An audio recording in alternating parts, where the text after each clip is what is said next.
Lazy Sunday mornings, hiding under covers. I don't mind staying in with you.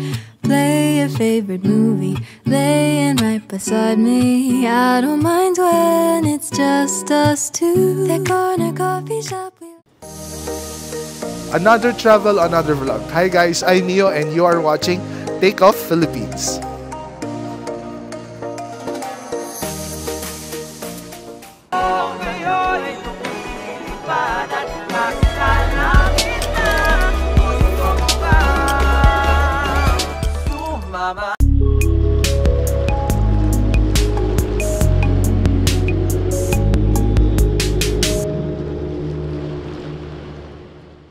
So guys, samahan nyo ako today. Papakita ko sa inyo yung mga never before scenes and yung mga ganap namin before we landed here sa Guam. So ano nga ba mga requirements dito papuntang Guam and ano nga ba yung mga tinanong sa akin during immigration. So let's watch this.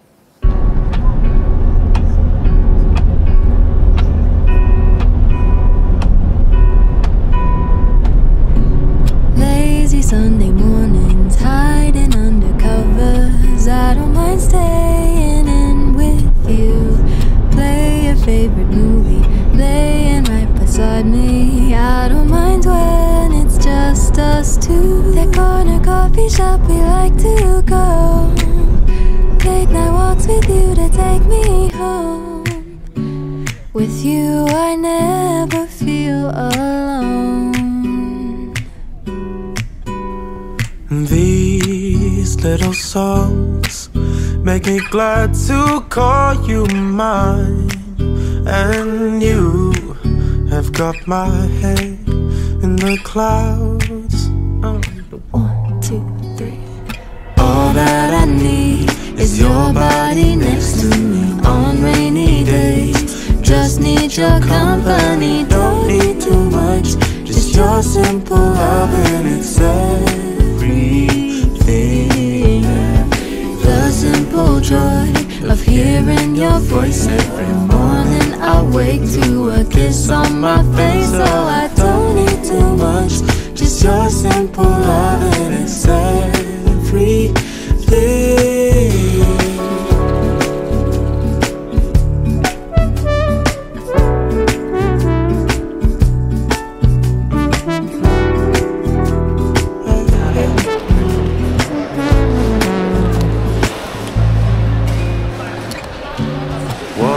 The market, strolling hand in hand, exchanging letters when you're away. Don't need any effort when we are together.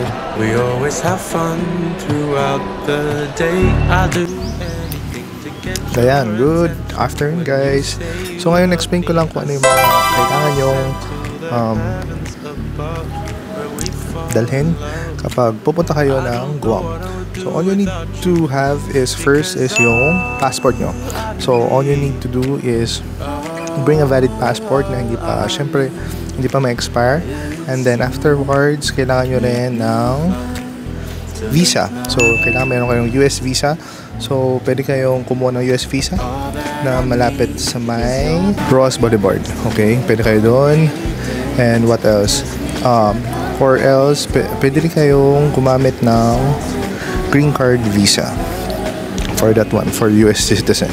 So di na kailangan ng COVID vaccine doon, but usually pag kailangan nyo naman i-declare, kailangan nyo i-declare. And then dito sa Pinas, ang kailangan lang naman nila is yung e-travel nyo, and syempre yung copy ng ticket para meron kayong proof. Then afterwards, okay na. Wala kayong iisipin. For the immigration, madali lang siya. Wala naman masyadong tinanong.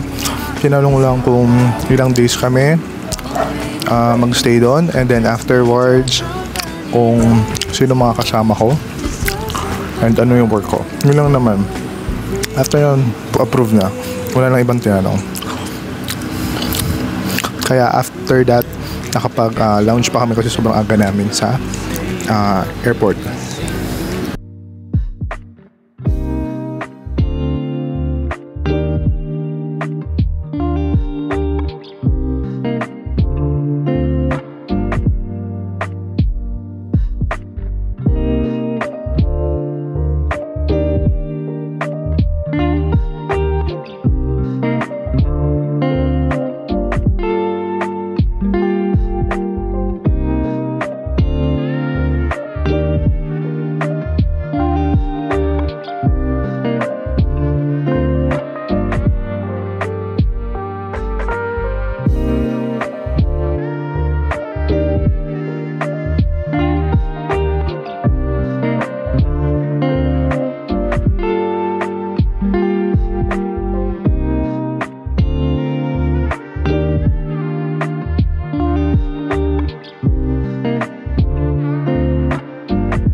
Hi! Oh, say hi! Hi! What do you want? Huh? McQueen again?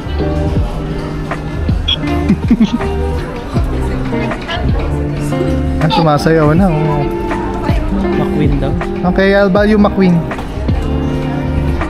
Wow. Say hi to the camera. Say hi, hi. Hi.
Good morning. We are here at One Pat International Airport in Guam. So we're looking for our rent-a-car. Saan siya? Hanapin natin.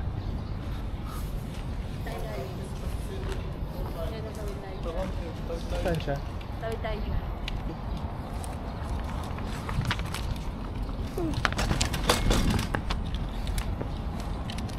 Ate exit. So ito, mga dito.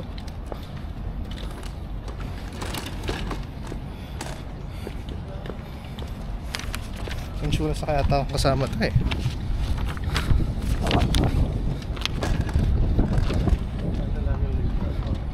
Ano? Dito ata.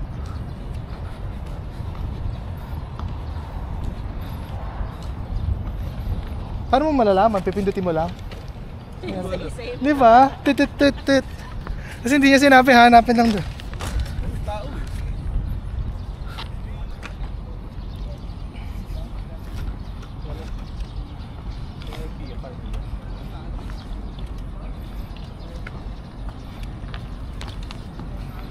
PW0 14715.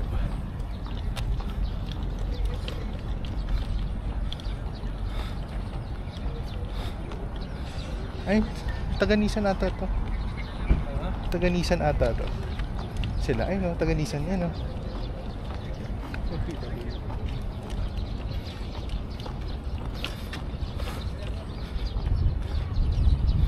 Kia.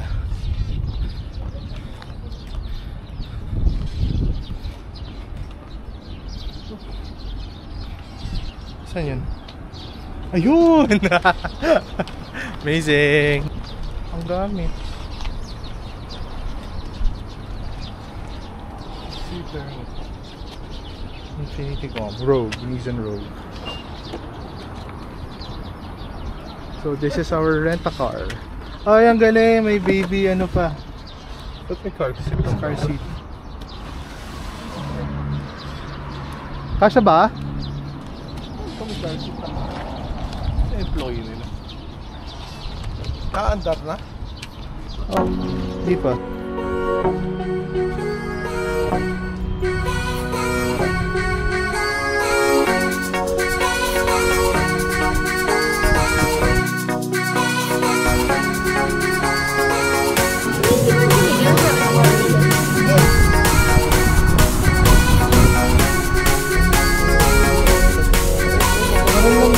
No, ayun no, parang